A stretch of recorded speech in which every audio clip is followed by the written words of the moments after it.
بسم اللہ الرحمن الرحیم الحمد للہ رب العالمین والصلاة والسلام علی سیدنا و مولانا ابی القاسم محمد اللہم صل علی محمد و آل محمد و آلہ الطیبین الطاہرین المعصومین المظلومین المنتجبین الاخیار ولعنۃ اللہ علی اعدائهم الاشرار اما بعد فقال اللہ تبارک و تعالی فی کتابہ المبین بسم اللہ الرحمن الرحیم وَاعْلَمُوا أَنَّ اللَّهَ يُحْيِي الْأَرْضَ بَعْدَ مَوْتِهَا۔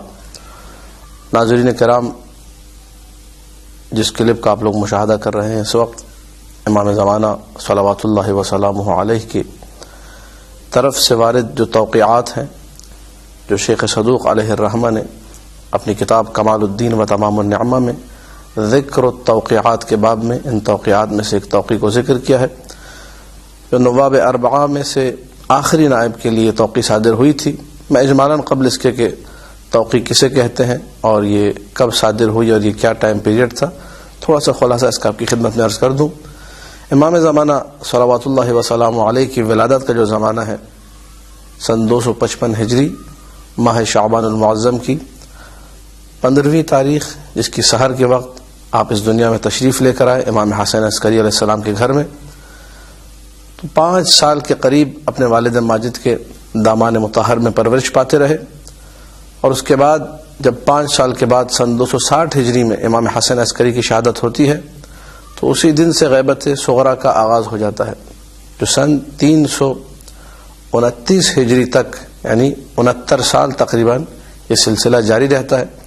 اور 329 ہجری کا یہ واقعہ ہے کہ آخری جو وکیل خاص تھے نواب اربعہ، چونکہ ہم سب جانتے غیبت صغرا وہ غیبت ہے جس میں امام کا رابطہ اپنے نواب کے ذریعے سے لوگوں سے تھا، امام لوگوں سے نہیں ملتے تھے۔ یہ 4 خاص نائب تھے اس 69 سال کے عرصے میں، جو کہ لوگوں کے لیے باعث ارتباط تھے، لوگوں کے لیے وسیلہ تھے کہ امام زمانہ سے ان کا رابطہ ہو، امام کے جوابات لوگوں تک پہنچاتے تھے، امام کے پیغامات لوگوں تک پہنچاتے تھے۔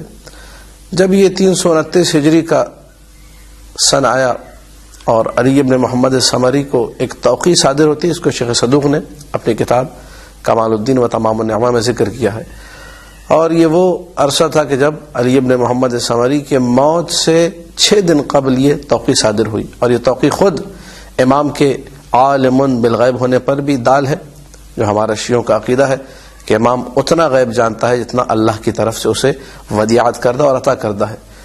توقیع میں صادر ہوا بسم اللہ الرحمن الرحیم یا علی ابن محمد الثمری اعظم اللہ اجر اخوانک فیک، اے علی ابن محمد ثمری، خدا تمہاری جو مصیبت ہے اس میں تمہارے بھائیوں کے اجر کو عظیم قرار دے۔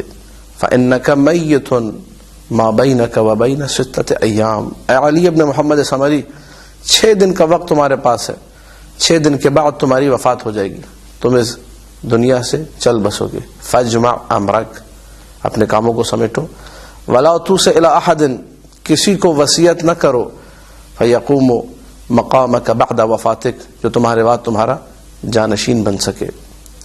یہ جملے سارے کے سارے بہت اہمیت کے حامل ہیں اس بات کو سمجھنے کے لیے جس بات کے لیے اس کلپ کو بنایا جا رہا ہے، اور جو ایک اشکال اور ایک بہت بڑی آج کل جو بات لوگوں کے درمیان چل پڑی ہے، بہت سارے لوگ ادعا کر رہے ہیں، بہت سارے لوگ مخالفت کر رہے ہیں، ایک غوغا اور ایک ضوضاء کا عالم برپا ہے کہ کیا کیا جائے۔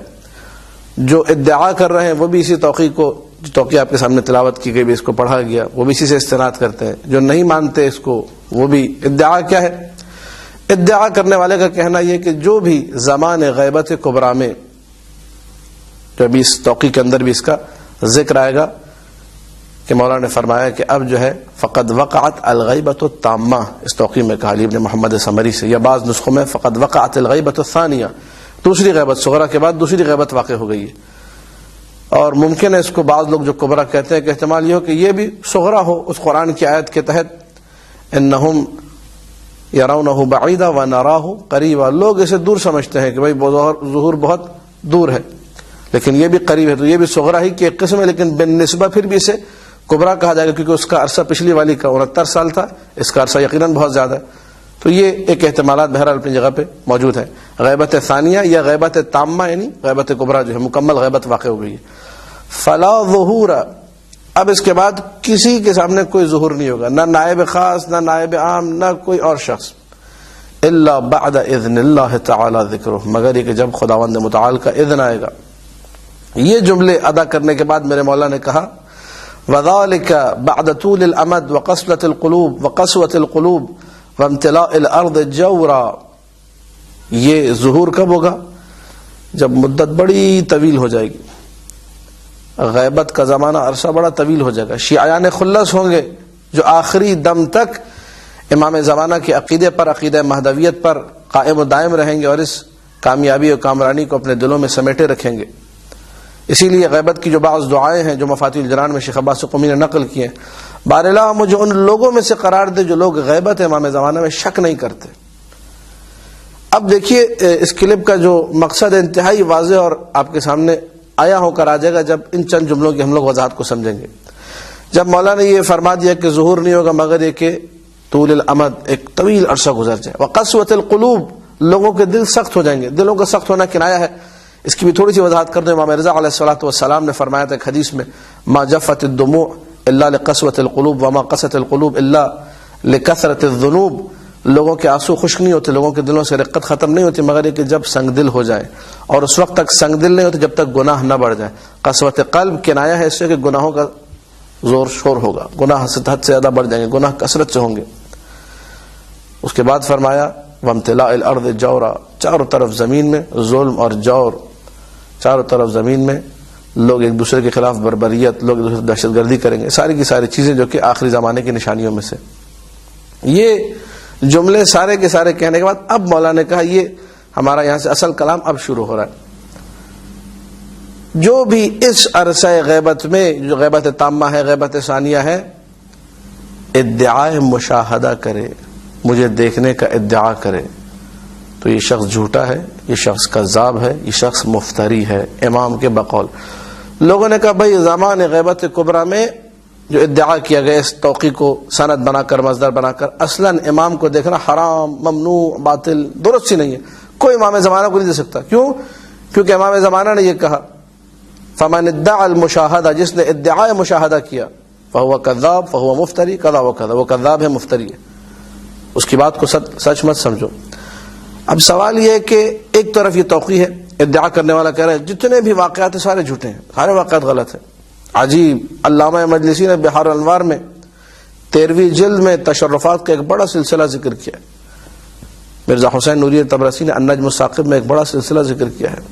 دیگر بڑے بڑے علماء نے اپنی اپنی کتب میں، یعنی 1200 سال، 1100 سال، 1000 سال کا یہ عرصہ مسلسل زیارات سے زیارات، تشرفات سارے کے سارے باتیں ہیں، حتیٰ کہ سنی علماء نے، صاحب الیواقیت والجواہر علامہ شعرانی نے جو کتاب لکھی یواقیت والجواہر، جو کہ تلخیص ہے فتوحات ابن عربی کی، اس نے اپنی کتاب میں پورا تفصیلی واقعہ ذکر کیا کہ سنی عالم دین کے لیے، کہ ایک سنی عالم دین نے ملاقات کی، اور دیگر حلہ، اسی عراق کے اندر حلہ میں، نجف میں، کربلا میں بہت سارے سنی افراد تھے جن کے ماں باپ میں سے کوئی ایک شیعہ تھا، انہوں نے امام زمانہ کی سنی ہوتے ہوئے زیارت کی اور مذہب حقہ پر فائز ہوئے، مذہب حقہ سے جو ہے مستبصر ہوئے آ کر۔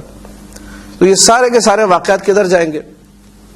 تو ادل دلیل علی الامکان الوقوع، یہ ایک حوزوی اصطلاح ہے، کربی کا جملہ ہے کہ کسی بھی چیز کے امکان پر سب سے بہترین چیز ہے کہ سامنے آپ کے موجود ہے، وہ واقع ہو چکی ہے۔ وہ اتنے سارے لوگوں نے جو زیارت کی، اس کو کہاں ڈالیں گے؟ سوال پھر یہ توقی کیا کہہ رہی ہے؟ کیا تو یہ تشرفات نعوذ باللہ جھوٹے سارے کے سارے، یا یہ توقی نعوذ باللہ اس پہ کلام ہے؟ توقی معتبر توقی ہے، شیخ صدوق علیہ الرحمہ نے نقل کی ہے، محتاط بندہ، ثقہ بندہ، ورع بندہ۔ بعض علماء نے کہا کہ شیخ صدوق کی مراسیل بھی مثل مراسیل ابن ابی عمیر، ان پر اعتماد کیا جائے گا۔ جو مرسل حدیث، جو ضعیف حدیث ہوتی ہے، وہ بھی ان کی مسند کے حکم میں اتنا بڑا درجہ دیا۔ ایسا بندہ آ کے ایک چیز کو نقل کرے غیر معتبر نہیں ہے، معتبر چیز ہے، توقی معتبر ہے۔ فلذا کہا یہ گیا جواب میں، جو علماء نے، اکثر علماء نے جواب دیا، شیخ مفید اور شیخ توسی سید مرتضی سے لے کر آج تک کے علماء نے جواب دیا۔ وہ جواب یہ دیا کہ بابا یہاں پر مراد مشاہدہ سے سیاق اور سباق کے اعتبار سے وہ ادعائے نیابت خاصہ ہے۔ اگر کوئی آ کر یہ ادعا کرتا ہے اس مشاہدے میں کہ میں امام زمانہ کا نائب ہوں، نعوذ باللہ من ذالک، یہ انسان جو ہے ملعون ہے، کذاب ہے، مفتری ہے، اس کی بات نہیں ماننی۔ اما اگر کسی نے ویسے ہی بغیر امام کو پہچانے زیارت کی، مرنے سے پہلے بتا کر گیا ہے، اس میں کوئی اشکال نہیں ہے۔ بلکہ میرے استاد محترم نے جو اپنی کتاب میں لکھا امام زمانہ صلوات اللہ وسلام علیہ کی ذمہ داریوں میں سے ایک ذمہ داری جو کہ زمان غیبت میں ہے کہ مختلف عرصوں میں مختلف لوگوں سے ملتے رہے. وہ فاسق و فاجر لوگوں کی بھی ملاقات ہوئی. کوئی نہ سمجھے کہ جی وہ جو بعض اوقات کہا جاتا ہے تبلیغ میں کہ جی صرف جو ہے نا کوئی نماز شب پڑھنے والا، اس نے 40 سال نماز شب قضا نہ کیوں، متقی ہو پرہیزگار. نہ امام زمانہ سب کا امام ہے. وہ متقین کے بھی امام ہے. ہر وہ انسان جس کے دل میں ولائے امیر المومنین سب کے امام، سب سے ملتے، اس کے لیے باعث ہدایت بنتے. جب ایک سنی شخص سے مل رہے ہیں، اس کو زیارت نصیب ہو رہی ہے، ہدایت کا باعث بن رہے. ایک فاسق سے ملیں، اس کو ہدایت نصیب ہوگی. تو سب کے لیے زیارت ممکن ہے. لیکن یہ کہ اگر کسی نے ادعا، دکان کھولی، بازار اس کو بنایا، پیسے کمانے کا ذریعہ بنایا، یہ کذاب ہے، یہ مفتری ہے. فلذا جس نے بھی زیارت کی، اب سارے واقعات پڑھیے، پہچانا نہیں، بعد میں پتہ چلا، مرنے سے پہلے بتا گیا تھا میں نے اس طرح زیارت کی. تو یہ ساری کی ساری چیزیں خلاصۃ الکلام، زبدۃ الکلام، زبدۃ المقال، نخبۃ الکلام، یہ ہے جو سمری ہے اس پورے کلپ کی. وہ یہ کہ امام زمانہ صلوات اللہ وسلام علیہ کے غیبت کبریٰ کے دورانیے میں جو شخص بھی ادعائے سفارت کرے، ادعائے نیابت کرے، اس طرح محمد علی باب ملعون نے ایک کام انجام دیا، کہا کہ میں باب ہوں امام زمانہ کے لیے، میں نائب ہوں امام زمانہ کے لیے. یہ شخص جھوٹا ہے، ملعون ہے، اس سے دور رہو. یہ کذاب ہے، یہ مفتری ہے، یہ تہمت باندھنے والا ہے. اس کا دین خدا سے، اس کا امام زمانہ سے کسی قسم کا کوئی ربط نہیں ہے. اما ویسے ہی اگر کسی شخص نے آ کر ادعائے مشاہدہ کیا اس طریقے سے کہ وہ بھی ادعا نہ کرے، دکان نہ کھولے، بازار گرم نہ کرے، بلکہ کہہ کہ جی ایک تشرف ہوا تھا، امام زمانہ کو دیکھا تھا، مجھے سعادت نصیب ہوئی تھی، اور وہ بھی چھپا کر مطلب کسی قرائن کو بتا دیا، لوگوں کو بتا دیا میرے مرنے کے بعد. بہت سارے علماء کے واقعات، مختصر اردبیلی کے، علامہ حلی کے جو واقعات ہیں کہ میرے مرنے کے بعد بتانا، میری زندگی میں اس کو آیا نہ کرنا. فلذا میں دوبارہ ان جملوں کی آپ کے سامنے تلاوت کر دیتا ہوں جو مولانا نے فرمایا: فمن ادعى المشاہدۃ قبل خروج السفیانی والصیحہ، جس نے ادعائے مشاہدہ سے مراد ادعائے سفارت کیا خروج سفیانی سے پہلے، اور وہ آسمانی پکار، وہ آسمانی فریاد جو کہ قیامت کی علامات میں سے، تو یہ شخص جو ہے کذاب ہے، مفتری ہے. فہو کذاب مفتر ولا حول ولا قوة الا باللہ العلی العظیم. دعا ہے خداوند متعال ہم سب کو امام زمانہ سے توسل کرنے کی توفیق عطا فرمائے، اور کوشش کریں کہ کلام معصوم کو سمجھیں اور اس پر عمل کریں. والسلام علیکم ورحمۃ اللہ وبرکاتہ.